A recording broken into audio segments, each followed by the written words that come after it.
Ling Chi, known by various names including the slow process, was a gruesome method of torture and execution employed in China from around 900 CE until its prohibition in the early 1900s. In Ling Chi executions, a knife was systematically employed to remove body parts over an extended duration, inevitably leading to the victim's death. In this video, I'll examine how, over the course of 3 years, World Championship Wrestling, a company which originally created the foundation for my lifelong love of pro wrestling, died a death by 1,000 cuts, almost all of which were self-inflicted. WCW's rise in the mid-90s, marked by the formation of the New World Order and the success of Monday Nitro, challenged the WWE's dominance in the industry at the time. The innovative storylines, acquisition of major talent, and the Monday Night Wars marked WCW's peak, captivating fans worldwide. But by 2001, all of that had ended. WCW had sent itself into an inescapable death spiral in an attempt to take out its competitors and had imploded under the weight of so many massive egos. It was horrible hodgepodge. The shows had no form and I could not follow anything as far as storylines. It was like reading a book by someone on LSD. The demise of World Championship Wrestling stands as one of the most significant events in professional wrestling history. In this video, we'll explore the key events leading to WCW's downfall, the reactions of fans and wrestlers, and the lasting legacy of the company on the wrestling world. Welcome everyone to the WrestlePod. Subscribe now for more pro wrestling and pop culture content. WCW's focus on utilizing older, well-known wrestlers rather than promoting younger talent hindered the development of new headline performers. This approach prioritized short-term gains, resulted in a lack of innovation and freshness in their offerings. The first thing was, it was a split locker room. I mean, that was as clear as day from day one. It was very political. The top guys were doing everything in their power to keep the mid-tier guys down, and if you championed the mid-card guys, the main guys wanted to cut your throat. It was a political battlefield, bro. Just a political battlefield. I don't make excuses. I knew what I was getting into, bro, but I don't think I knew the degree. I don't think I really knew how serious it was. And with all of these big names and huge egos came even larger contracts. During his tenure in WCW from 1996 to 2000, Hulk Hogan earned a substantial income, with the exception of 1999, where, unfortunately for him, he only earned an approximate $477,000. In the other years, though, Hogan's compensation was significantly higher, totaling around $13 million over a 5-year period. Hogan stood out as the top-earning superstar in the promotion, with his salary nearly doubling that of his closest peers. Nevertheless, other prominent wrestlers like Goldberg, Sting, and Kevin Nash also received substantial monthly incomes. But it wasn't just the company's top stars that were getting paid millions of dollars. Eric Bischoff talked about signing Dustin Rhodes to his WCW roster contract back in 1999 and revealed the amount of money that WCW spent on Dustin, despite creative having nothing for him.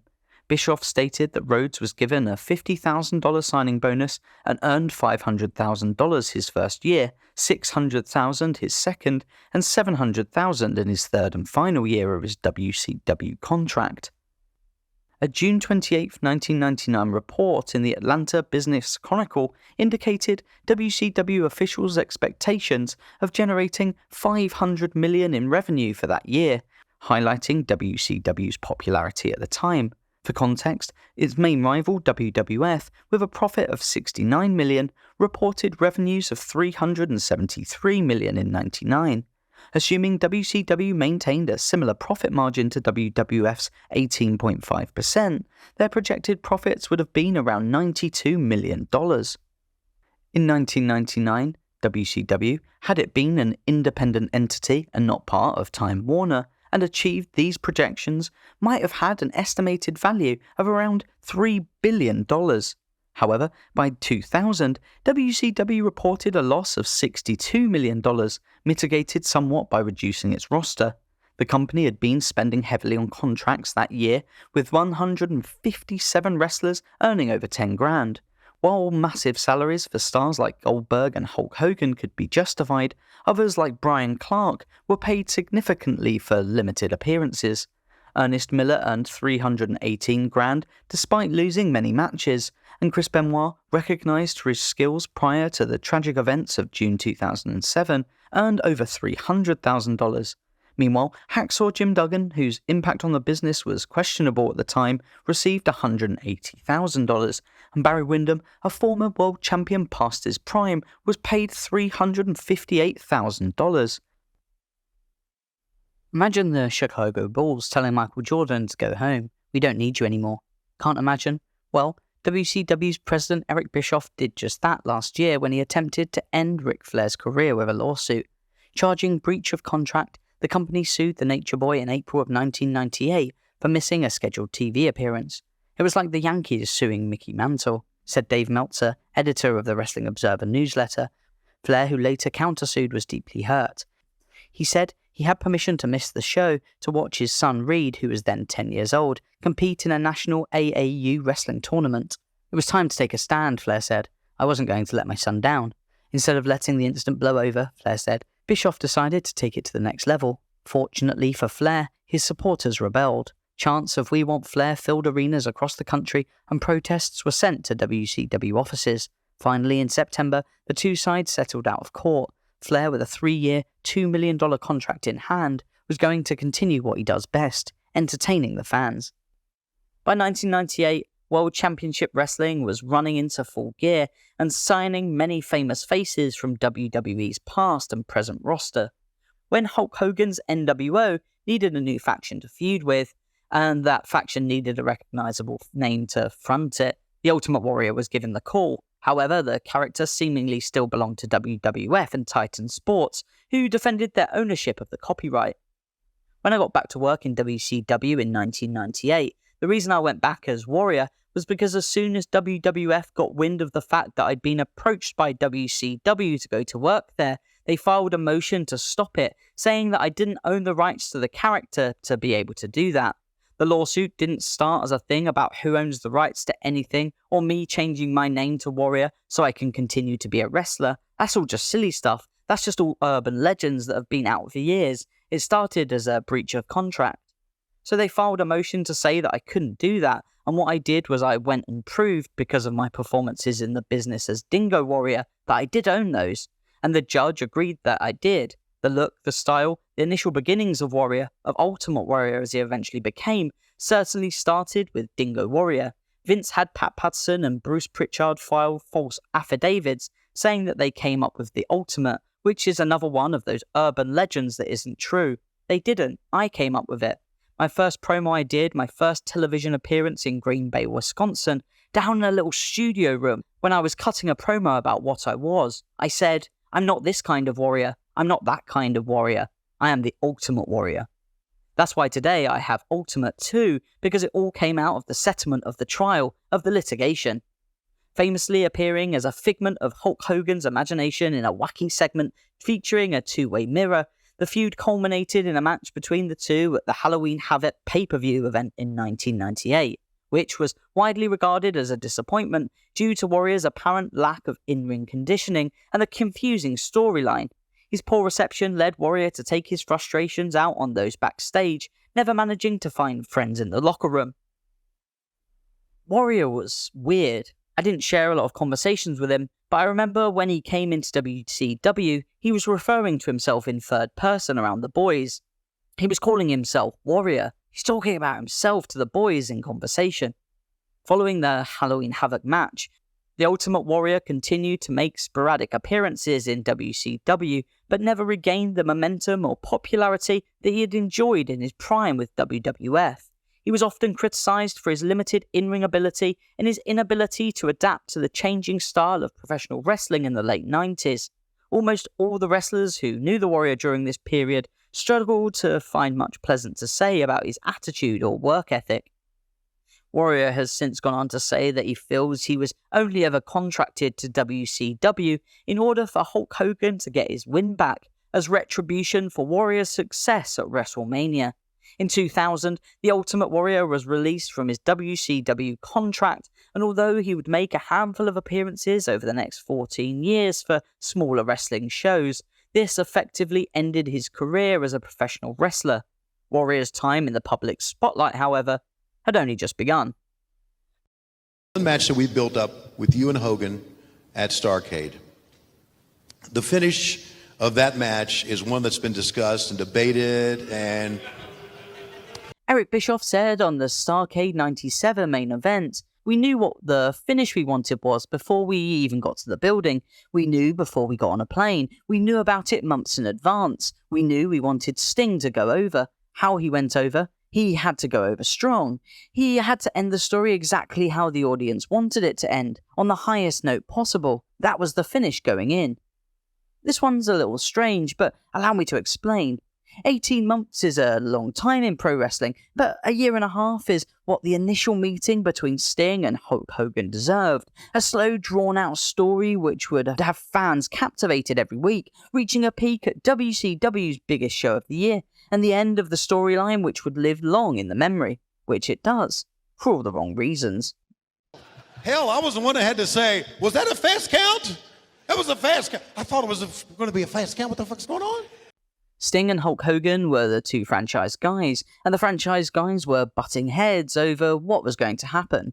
One guy came up to me and told me to fast count to give him some heat and give him an out, while the other guy said, "Don't fast count it, just keep it nice and slow." I think if we'd have just kept with the game plan and done what we had all agreed on, things would have been a lot different. Nick Patrick, established WCW wrestling referee, admitted that Hulk spoke to him and rigged a part of a match between him and Sting at Starrcade 97. The ref was asked by Hogan to make the pin count as slow as possible, making Sting look weak after the beating he'd received and the loss from Hogan. Eric Bischoff wanted there to be a fast count so that Sting would look strong in defeat and further add to the idea that the referee was on the side of Hogan and the N.W.O. all along, and Nick Patrick got caught right in the middle. The person in charge didn't want to make a call, he didn't want to decide. It was a year-long plan, and it was in motion, and that day, suddenly it wasn't in motion like it was anymore.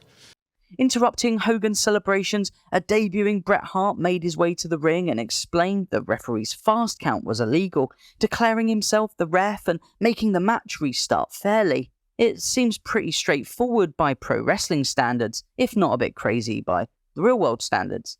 Until we listen to Nick Patrick and find out that he was instructed to make a normal speed count, a fast count and a slow count by different people backstage and didn't know what to do, resulting in the original pin from Hogan to Sting at a normal paced call, thus making Bret's interruptions seem like a villainous move and diminishing his esteem with the crowd.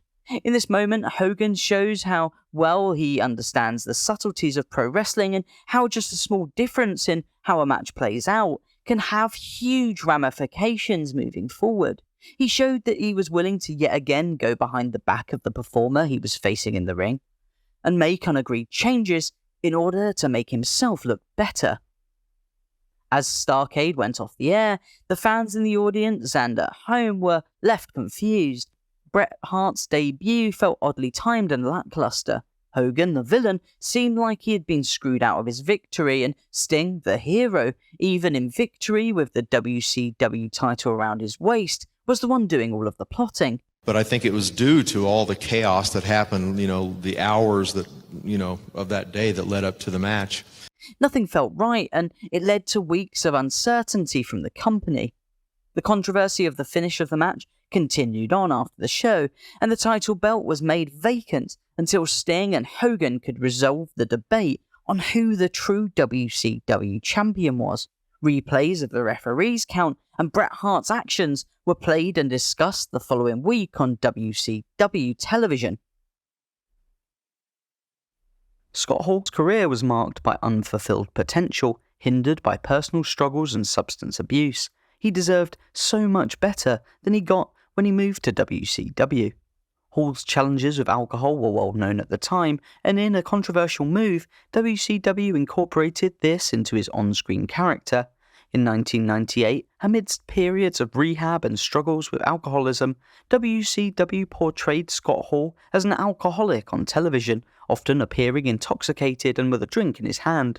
This portrayal happened during a difficult phase in Hall's life, with his struggles broadcasted to millions every Monday night. His on-screen appearances included slurred speech and instances of vomiting, with commentators expressing increased disdain with each incident. The way in which the crowd had been so dissatisfied with the Hulk and Sting encounter meant WCW needed to attempt to rekindle the feud quickly. This led to a rematch at the Super Brawl pay-per-view on February the 22nd, 1998. Sting beat Hogan to win the WCW World Heavyweight title, a moment which was hard-earned and well-deserved by Sting. Following Hogan's lead, many former superstars of the World Wrestling Federation, like the Macho Man Randy Savage, enjoyed new success in the WCW. Vince McMahon was going for younger wrestlers at the time. He was going with a new generation theme, nothing more than that. And I was doing announcing for him over there, and I just still wanted to be participating. In December of 1998 at Starrcade, Kevin Nash faced off against Goldberg and challenged him for his WCW World Heavyweight title. Goldberg was at the pinnacle of one of the greatest and most contested winning streaks in modern wrestling history. Whether you believe Goldberg's streak was real, or in fact the numbers were inflated in true pro wrestling style, there's no doubt that Goldberg's phenomenal burst onto the scene made him into an instant star. During the match, Scott Hall appeared dressed as a member of the staff in the arena and jumped up onto the apron. Shockingly, pun intended, Scott had with him a taser, and he zapped Goldberg whilst the referee and both Nash and Goldberg were distracted. This left Big Kevin with the chance to pin his downed adversary and end the streak, becoming the WCW champion in the process. Fans, including myself at the time, were disappointed in the way in which Goldberg was seemingly cheated out of his title and prestigious streak. But it's unquestionable that the actions witnessed on that night created long-lasting and iconic pro wrestling moments. The wrestling world was eager to see what would happen in the presumed rematch. 1 month later in January, the stage was set for Kevin Nash to defend his newly obtained gold, this time without the help of Scott Hall. Fans were clamouring to see their favourite in Goldberg put the record straight and reclaim what many believed was still deservedly his. So, when we tuned into Monday Nitro to see the match, you can imagine how disappointed I felt when another N.W.O. scheme had got in the way. Members conspired to have Goldberg detained and thus unable to compete, leaving a path for the returning Hogan to face off for the title against Nash.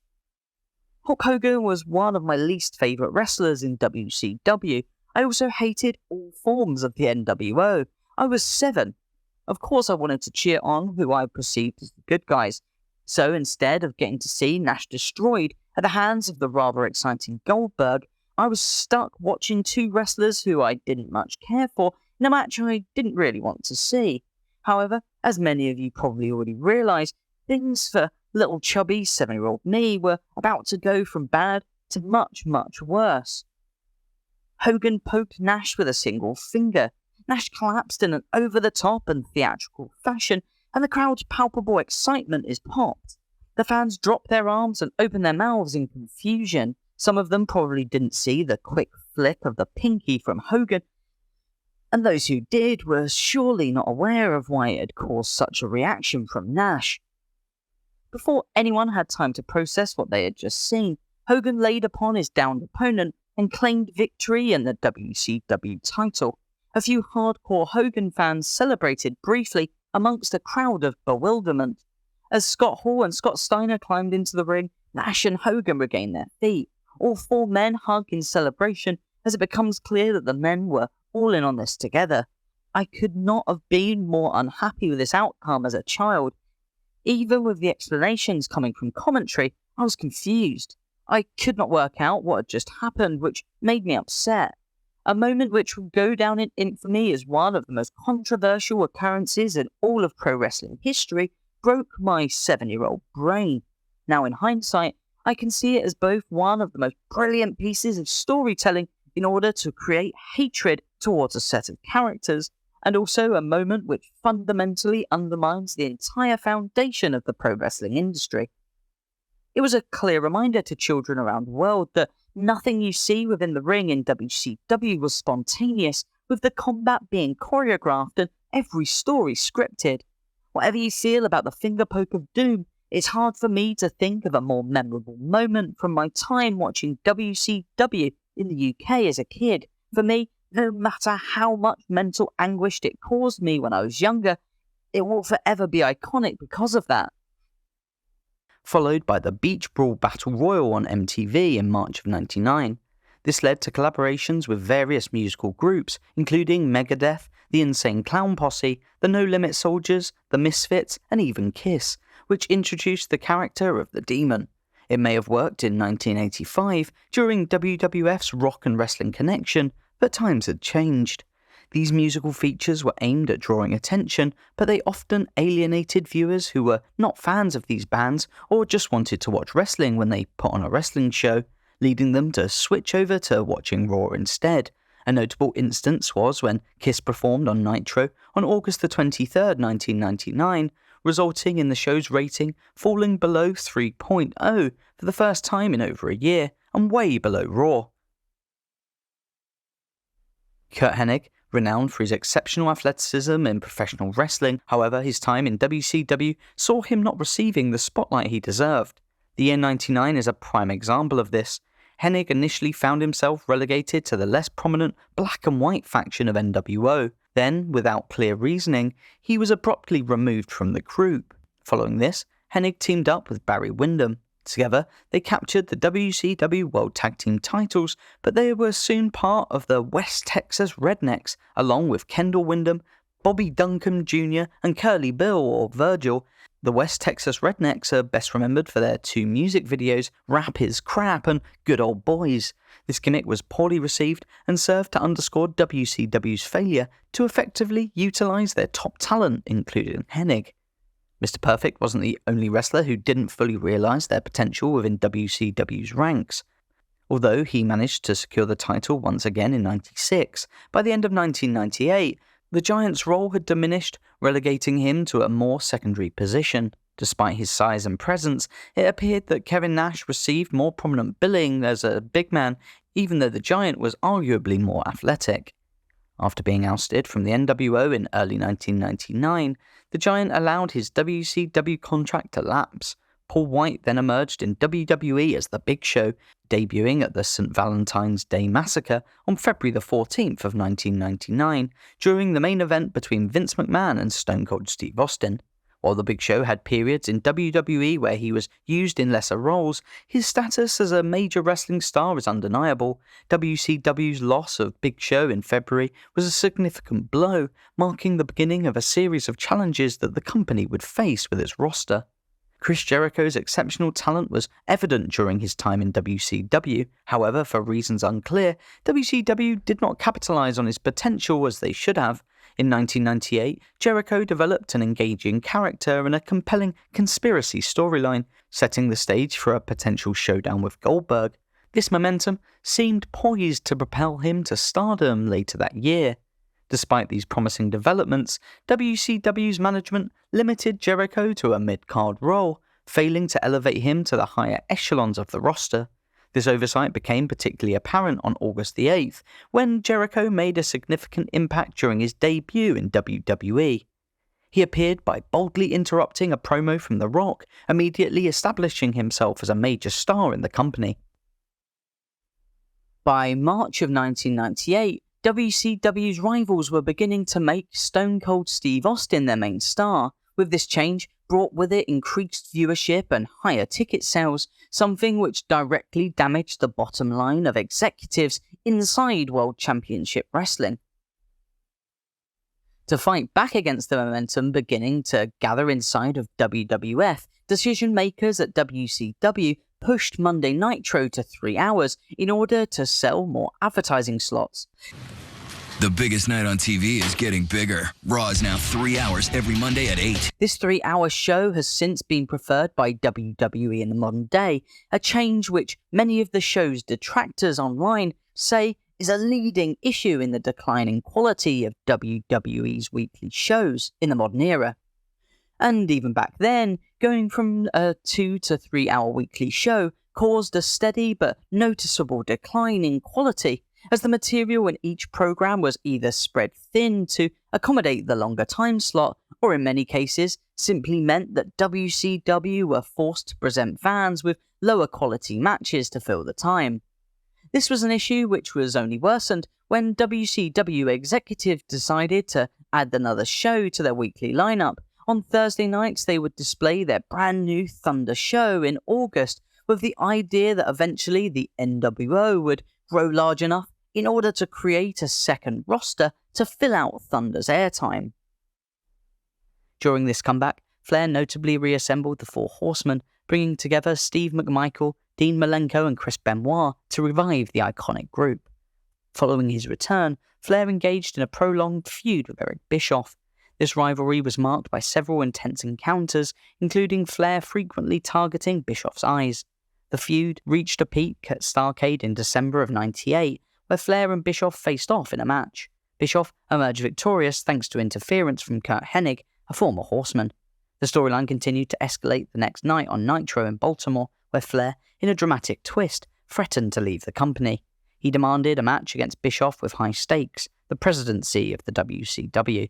Despite interference from the New World Order in Bischoff's favour, Flair won the match, securing the position as president of the company. Eric Bischoff's turn from mild-mannered announcer into an on-screen mastermind and maniacal cohort of WCW's biggest enemies revolutionised the way in which pro wrestling was presented forever. With his now complete turn to the dark side, Eric Bischoff gave the WCW wrestlers an ultimatum. They must either give up their allegiance to WCW and join the NWO, or become the next targets of the faction and face annihilation. At this time, the next phase of the group began with the likes of Big Bubba Rogers, Scott Norton, VK Wall Street and Buff Bagwell all choosing the black and white t-shirt over the idea of being left black and blue from a beating. Eric Bischoff, a polarizing figure in the wrestling industry, played a pivotal role in WCW's rise to success. He was instrumental in launching Monday Nitro, developing innovative pay-per-view concepts, and assembling the influential NWO faction. By 1999, however, Bischoff's role had shifted. In the WCW storyline, he was no longer the on-screen president, a position now held by Ric Flair. Bischoff transitioned to a subordinate role, experiencing a dramatic change in his character, including getting his head shaved and later reappearing with grey hair, alternating between executive and announcer duties. Behind the scenes, Bischoff faced significant challenges in managing WCW, especially during the ultra-competitive Attitude Era. Under these constraints, Bischoff struggled to produce a show that could consistently rival WWE, ultimately leading to his departure from the company. This marked the beginning of Vince Russo's tenure. Notably, the last episode of Nitro under Bischoff's management nearly surpassed Raw in ratings and was the final episode to achieve a rating above 4. While at WCW, Vince Russo and Ed Ferrara developed a character called Oklahoma, played by Ferrara himself. This character was a direct and satirical imitation of Jim Ross, who was a highly esteemed commentator in WWE at the time and had previously worked for a long time in WCW. During our creative meetings, Ed would do a JR impression and it would pop Vince like every time. I have to remind myself that was the environment back then. No punches were pulled. The portrayal of Oklahoma in WCW not only mimicked Jim Ross's unique style of commentary and his cowboy hat, but also insensitively parodied his Bell's palsy, a medical condition affecting his facial muscles. This element of the character was widely criticised for being inconsiderate and disrespectful. I mean, JR couldn't help it, could he? I swear to God, bro, there was a part of us where it was really an innocent jab at JR, but it's like, okay, Vince, you used to laugh at this. Now we're on the other side and we are kind of putting it in your face. The issue wasn't the heat from the fans or the competition, it was the hurtful words and how they made JR feel. Numerous individuals in the wrestling community regarded this parody as highly inappropriate and offensive. The portrayal was perceived as a direct and personal affront to Jim Ross, a figure widely admired for his professionalism and significant contributions to the wrestling industry. We never looked at how this was going to affect JR, because that's what we never looked at, because that's the last thing we wanted to do was hurt that guy, which we did. That atmosphere and the environment, that's what really led to the Oklahoma character. Because again, people will believe whatever the hell they want to believe about me. I don't really give a shit what they think anymore. But the reality of it is, I did not have heat with JR. The response from fans was predominantly unfavourable. Although wrestling is known for its controversial and bold themes, the act of ridiculing a real individual's medical condition was viewed as a step too far for many spectators. This approach was criticised as being needlessly harsh and mean-spirited instead of providing entertainment.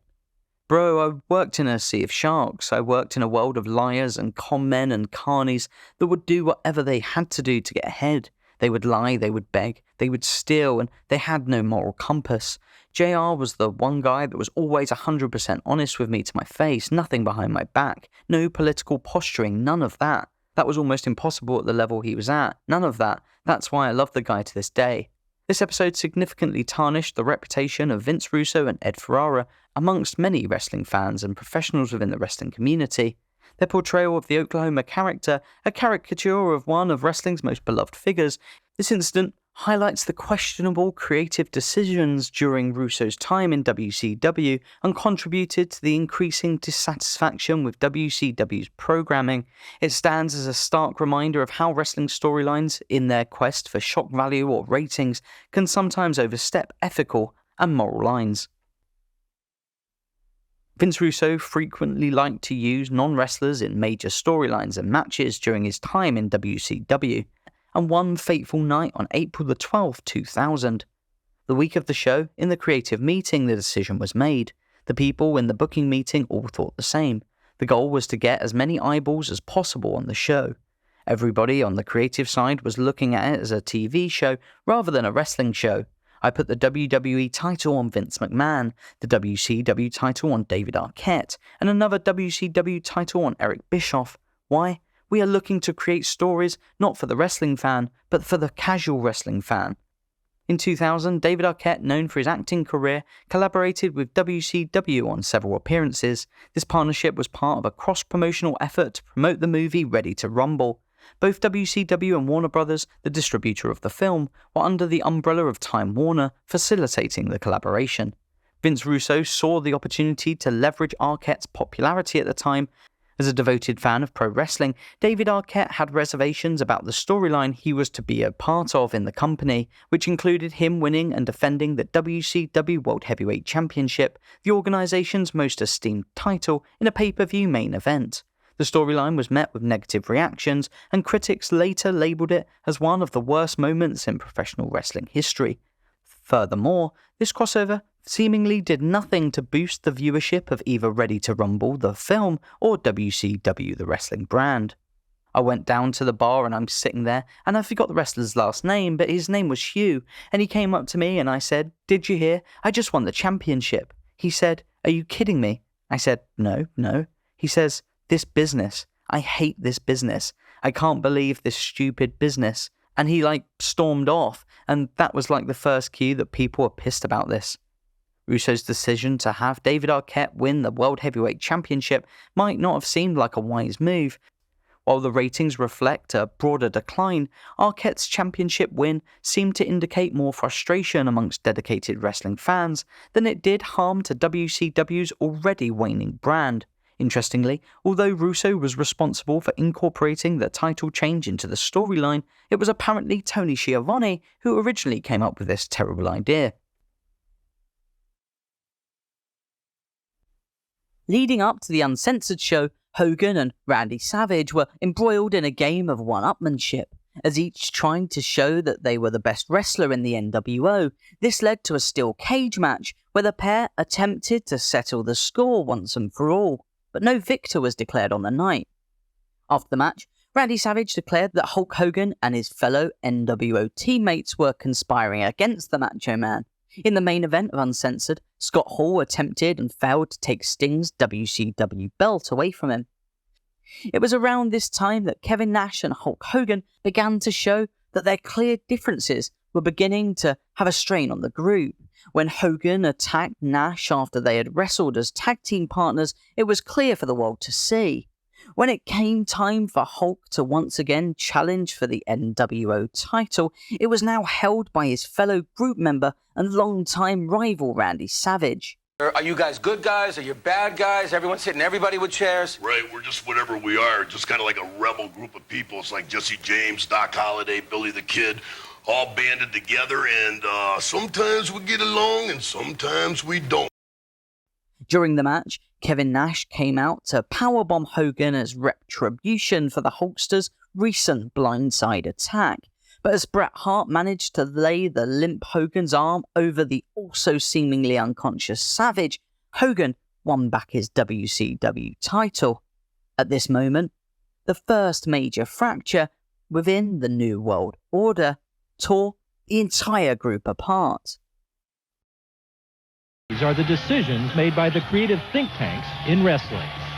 There's the brainstorming that goes on for the first couple hours of a meeting, and then basically you've got to get down to the nuts and bolts. You've got to get something down, whether you want to call it in our business a script or what you're going to do. But basically there comes a time when the brainstorming has to stop, and bam.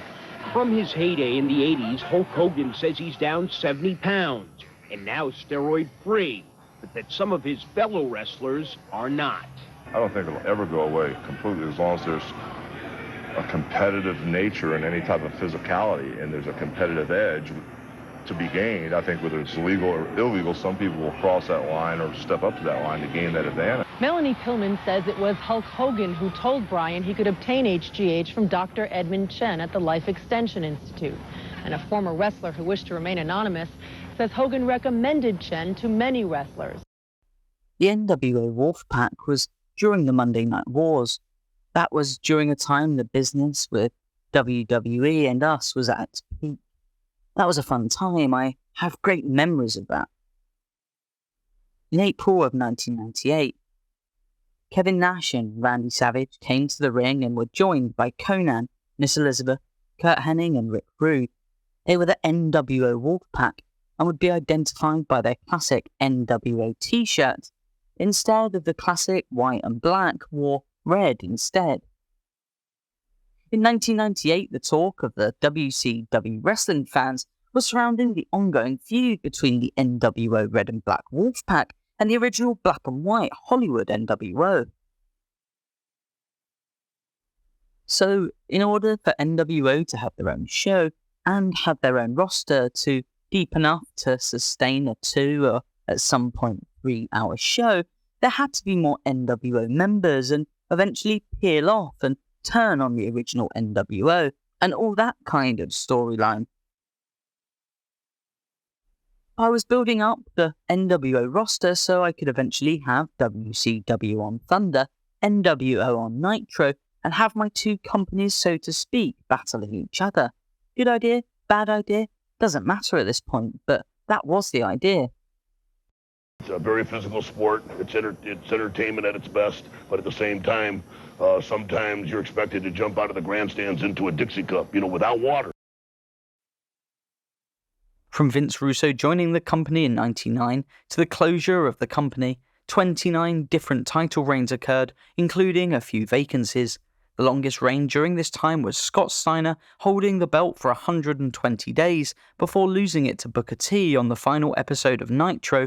Under Russo's direction, WCW saw an unprecedented number of title changes. This devalued the prestige of the belts and confused audiences. Some of the things that went wrong for WCW were giving creative control to a lot of the wrestlers, and some of the storylines were asinine. Some of the ideas were great, but it was a very disorganized show. And then when they brought somebody else in from WWF to be a writer, Vince Russo, he made it 10 times worse. Russo's bookings favoured short-term gains over long-term character development or story arcs. This led to such frequent title changes as a way to continually shake things up, but often failed to create meaningful or memorable championship reigns. One of the significant criticisms of Russo's frequent title changes was that it devalued the championship belts themselves. When titles change hands too often, it can diminish their prestige and importance, making them seem less coveted prizes and more like props in a story. The frequent belt changes often disrupted any consistent or coherent storytelling, making it difficult for audiences to become invested in any one wrestler. This approach led to viewer fatigue and a loss of interest in the WCW product. Constant title changes can undermine the credibility of wrestlers also. When champions are not given adequate time to establish themselves in their new role, it can hinder their ability to connect with the audience and build a legacy. Traditional wrestling fans who valued long-term storytelling and the prestige of championships often reacted negatively to Russo's style. This approach alienated both a portion of WCW's core fan base, contributing to the company's struggles.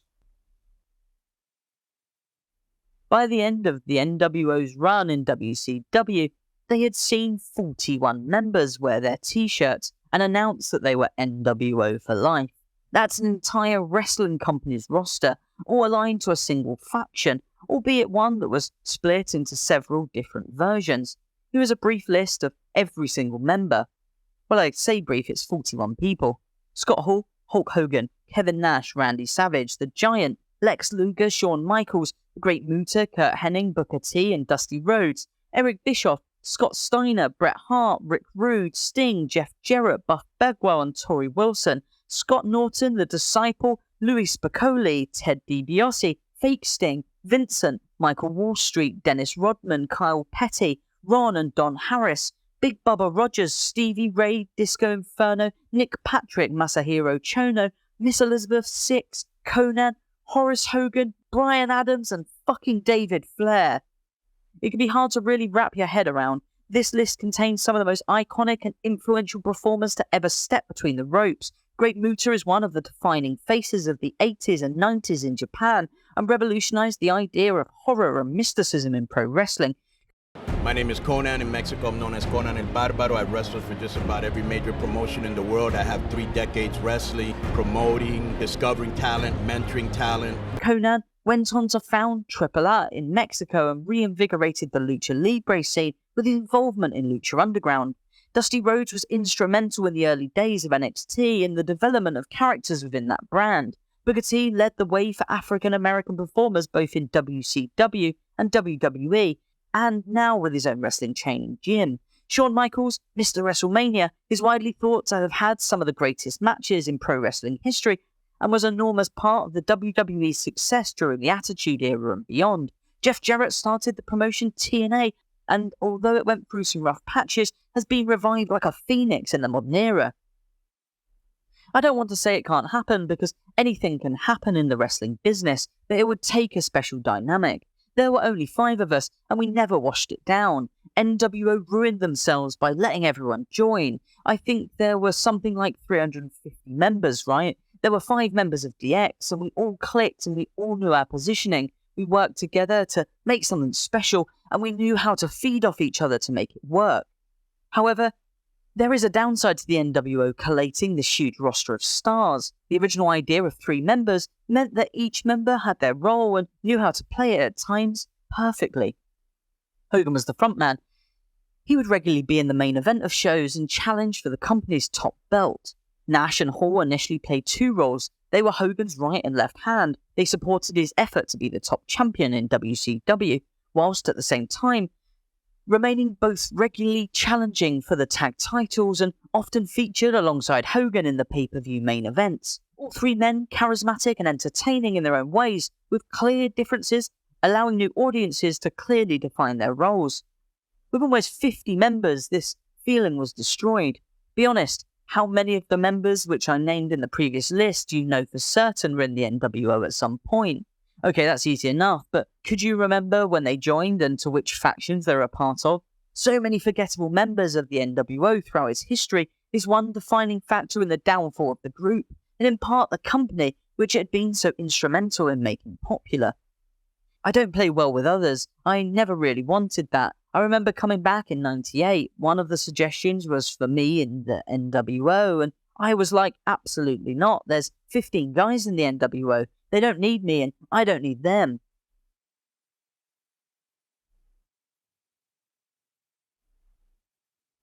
Interest in the NWO at its lowest point by the middle of 1999, the groups had fizzled out. with Hogan returning to his original heroics and good guy persona, but WCW head office knew that without the full force of their most popular team, they would continue to struggle against their rivals in WWE in the ongoing Monday Night War. In an attempt to revitalize interest in the group, the NWO 2000 were created, with a heavy emphasis on new in New World Order. On the formation of the NWO 2000 faction, when Bret Hart said the band is back together, little could we have known just how badly this concept would fail. It was meant to be a reinvigoration of the group, with the hot addition of Bret Hart, who was raring to be at the centre of something more important in WCW since his widely anticipated arrival in the company. It looked like everything was laid out perfectly. Then, Bret was severely injured during a match against Goldberg at Starrcade. He suffered a head injury and was forced to rehabilitate before it eventually caused him to retire. This left his newly formed N.W.O. without their main selling point and took away the importance of the faction. People wanted to see Bret Hart in WCW. Him being aligned with the New World Order brought Bret Hart fans to the brand, and now all of that was lost.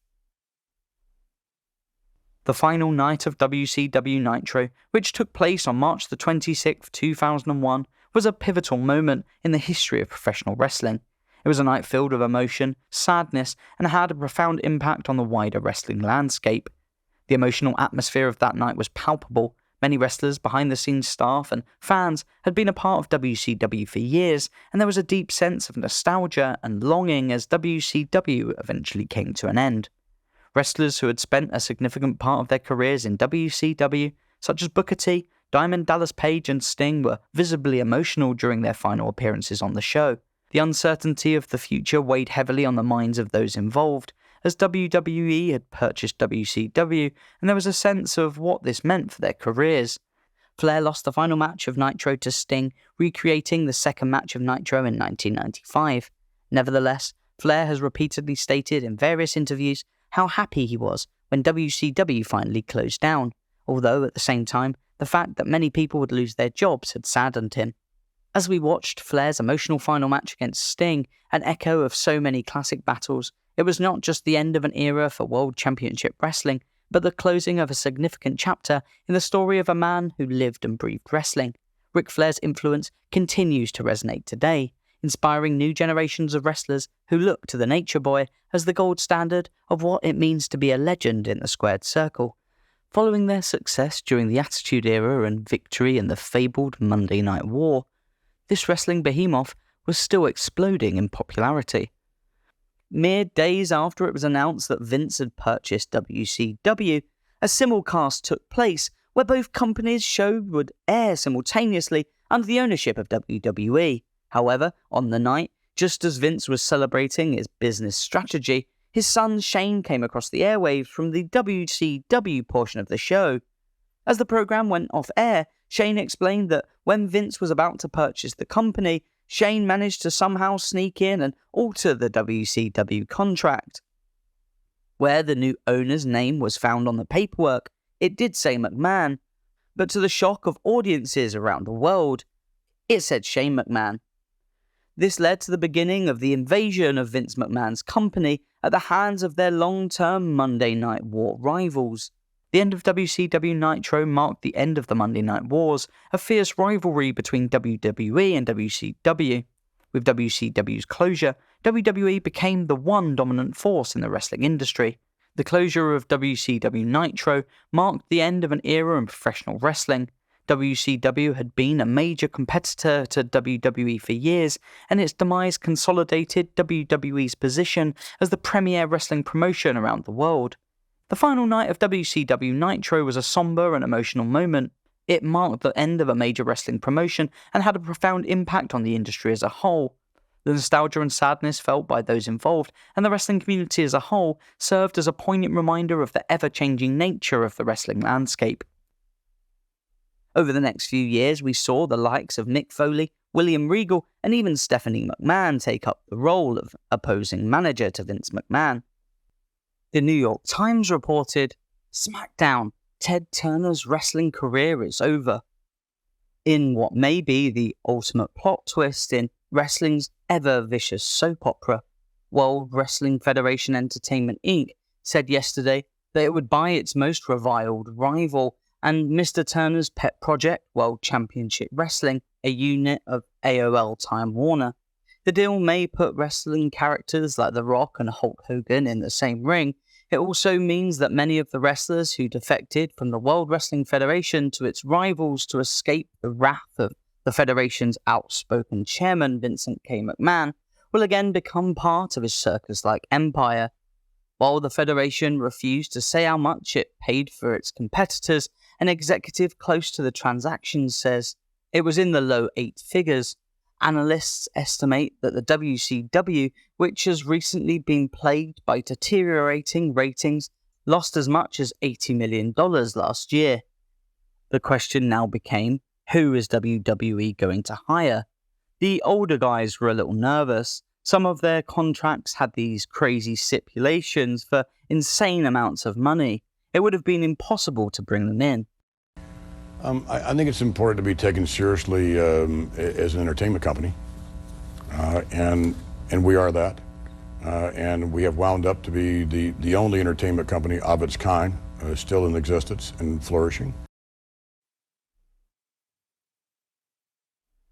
The invasion, however, did not begin immediately after WrestleMania X7. The WWF needed time to prepare for their biggest show of the year, and the storyline would have to wait. Contract negotiations were taking longer than expected, and initial fan reactions seemingly didn't go the way in which the McMahons had wanted. WWF had been a rival organisation to the WCW for quite some time. With the new infusion of stars and the cross-branded storylines, this does nothing but raise the potential for us. We're very pleased to have come to an agreement to purchase that brand. The initial plan was to continue running WCW as a separate entity with its own time slot on TNN, later renamed Spike TV, and now known as the Paramount Network. To determine the name of the new show, polls were even put up on both WWF.com and WCW.com. Unfortunately, this plan fell through due to the fact that no television station was willing to touch WCW because of its reputation for losing money. Instead of giving up on the idea of incorporating WCW into its programming, the WWF had carried out a brand extension in 1999. This resulted in the running of 2 televised shows, Raw and SmackDown, and the need for more stars to bolster the ranks. So when it finally came time for the first of the World Championship roster to appear on their rival show, who would the decision makers behind the scenes pick? We'd seen Hogan, Hall and Nash revolutionise the idea of a hostile takeover when they left WWF to join the WCW as the New World Order. That debut is one of the most iconic and memorable moments in all of pro wrestling history. So, as the invasion was about to begin, this time in reverse, surely Vince McMahon realised how much of a crucial landmark moment that first WCW wrestler to appear on WWF programming would be. Perhaps a fan favourite like Sting, Ric Flair or Goldberg could arrive, instantly recognisable to even the most casual of wrestling fans from the day, bringing with them star power and a winner's prestige, and put the whole locker room on notice. Maybe you could introduce some hot up-and-comers to show the WWF fans that the company was looking towards the future, and to inject some vigour into the roster. The likes of Rey Mysterio were on the roster at this point. Or maybe just go with the ultimate reverse N.W.O. moment, where Hogan, Hall and Nash return as conquering champions of the WCW brand. But no, instead we got Lance Storm. Lance Storm, who performed a run-in during a match on May 28th episode of Raw is War. A talented and seemingly nice enough wrestler, but when compared to the named list, was this fairly bland and lesser-known mid-carder the best person for such an important role? Okay, so the first WCW appearance was perhaps a misstep, but then WWF fully tripped and seemed to fall flat on its face. By 2000, everybody was talking about the company going under or being sold. People were reading the dirt sheets. Rumours were everywhere.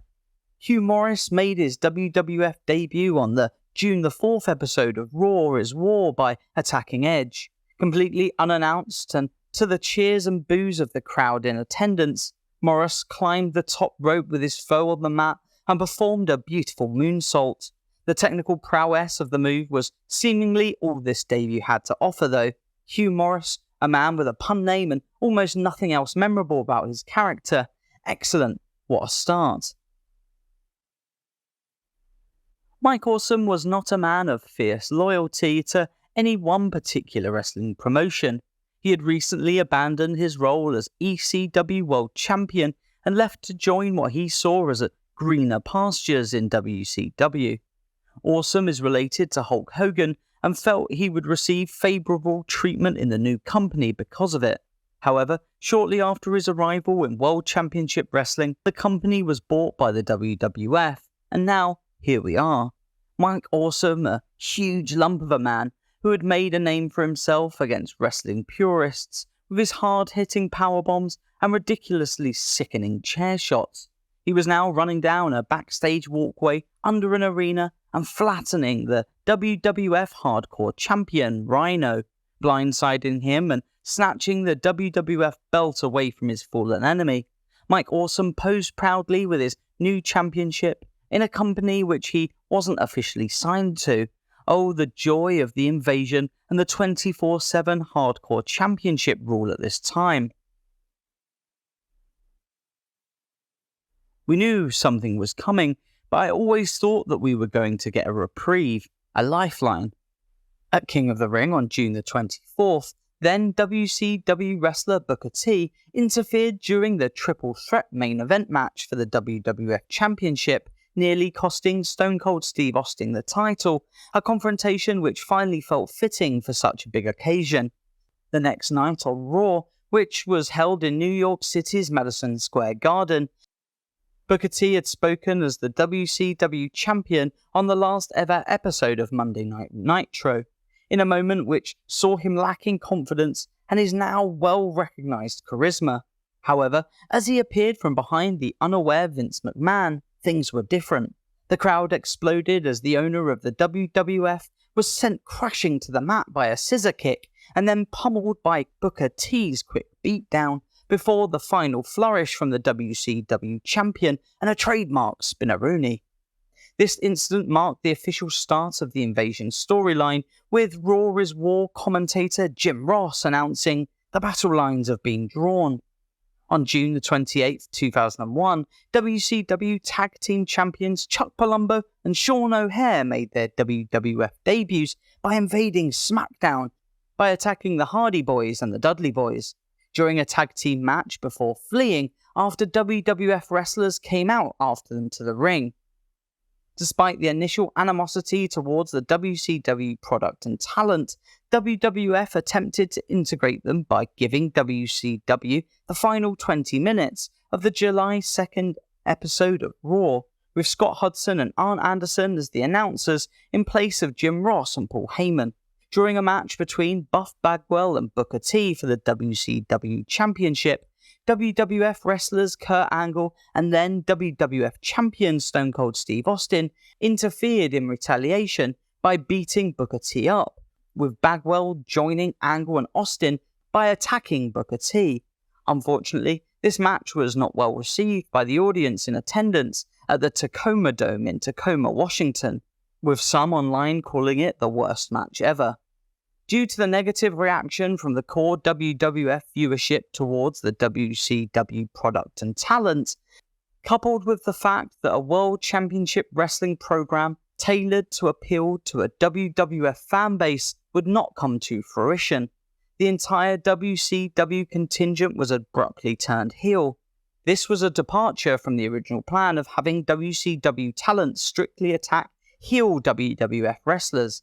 We bought WCW because it would be a great way to propel our core business, the sports entertainment genre, to a new height. I thought I'd retire in WCW. I never imagined that I would end up with me going into WWE as the WCW champion. It was a situation where you hoped that some of these guys that we did bring in, somebody might break through, somebody might break out. What would our lives be like without competition? Now we have no choice. We are going to lose our bargaining power. It was unique to be a performer at that time, and as a fan, it was insane. Overnight, the roster had almost doubled in size. Alongside the current WWF performers, Vince McMahon and his team of writers also had to factor in the wrestlers in their current programming. Following the disbanding of the Alliance, the WWF found itself in a predicament concerning the numerous championships they had accumulated from acquiring all of their rivals' belts. As a result, each individual title value diminished. To address this issue, the WWF initiated a process of unifying several championships. Several titles were unified on this night as well. Edge defeated Test to combine the WCW United States Championship and the WWF Intercontinental Belt, while the Dudley Boys triumphed over the Hardys in a steel cage match to merge the WCW and WWF Tag Team belts. Additionally, the final ECW member, Jazz, made her debut during a six-pack challenge for the vacant WWF Women's Championship, which was ultimately won by Trish Stratus. At Survivor Series, Alliance members Test won a Battle Royal featuring both Alliance and WWF wrestlers, earning him immunity from termination for a year. Over the following weeks, Test exploited this immunity, attacking and bullying other wrestlers for no reason and often assaulting referees. Whenever he was confronted, he would remind everyone of his immunity from being fired. However, this angle was eventually abandoned and mostly forgotten. The immunity was also extended to any Alliance member who held a championship at the conclusion of Survivor Series. Stone Cold Steve Austin, who was the WWF champion, the Dudley Boys, Rob Van Dam, Billy Kidman, and Christian all received this immunity. Of these wrestlers, everyone except RVD, who was already cheered by fans despite being in the Alliance, remained a heel. Stacy Keibler, the manager of the Dudleys, and Taz, a SmackDown commentator who had been kicked out of the Alliance weeks prior, also received immunity. On the Raw following Survivor Series, Vince McMahon then revealed that he had assumed complete ownership of the company. The Alliance had just been such a unmitigated disaster for all of us involved, Yes, I mean, why not? I mean, as a flexible human being and a flexible businessman, you have to go with, what conditions are. Conditions change sometimes beyond anything you have to do with them, and you either rock with them or you die. In 2003, following the invasion of the NWO and the return of Hulk Hogan, Vince McMahon began to interfere in matches to ensure that the invaders from WCW would not dominate his roster. During the iconic match between Hogan and The Rock, McMahon came to ringside and distracted Hogan, allowing for The Rock to attack him from behind with a chair before gaining the victory. This led to bad blood between Hogan and McMahon, and their storyline carried on through much of the year.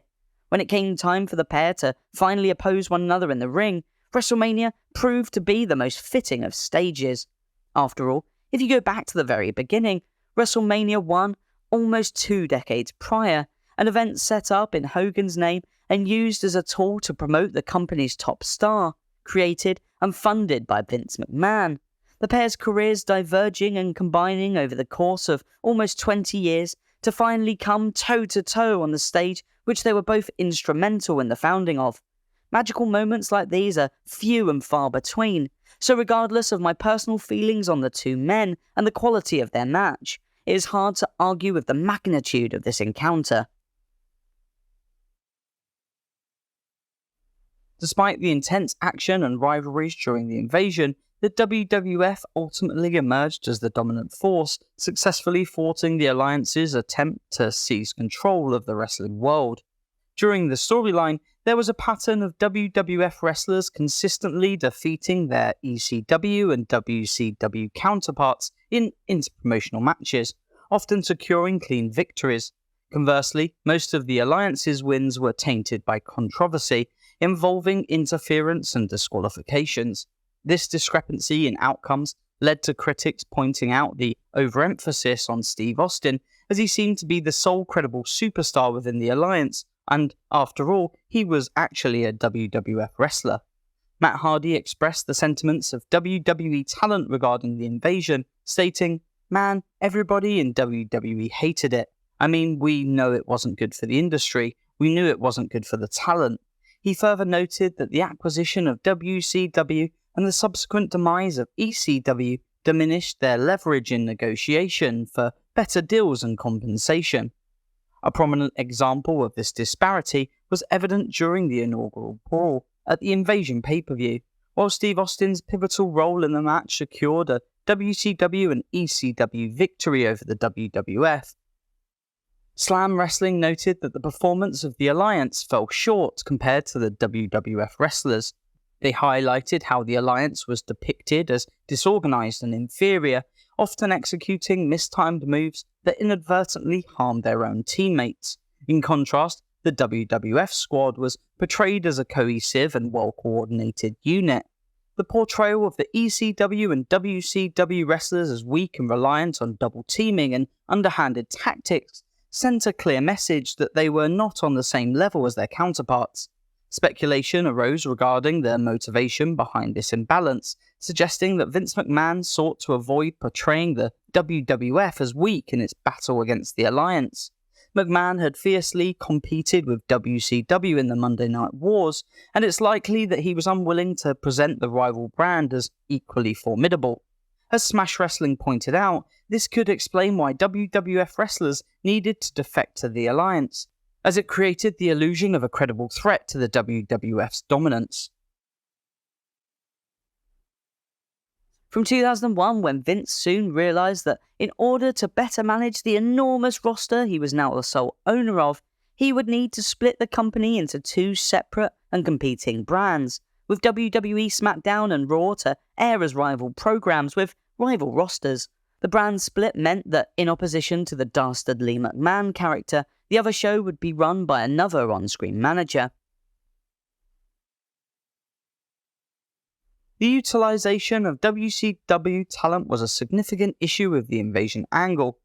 While WWE did bring in talented wrestlers from WCW such as Booker T, Diamond Dallas Page, and before that Chris Jericho, they were not given the opportunity to shine to their full potential.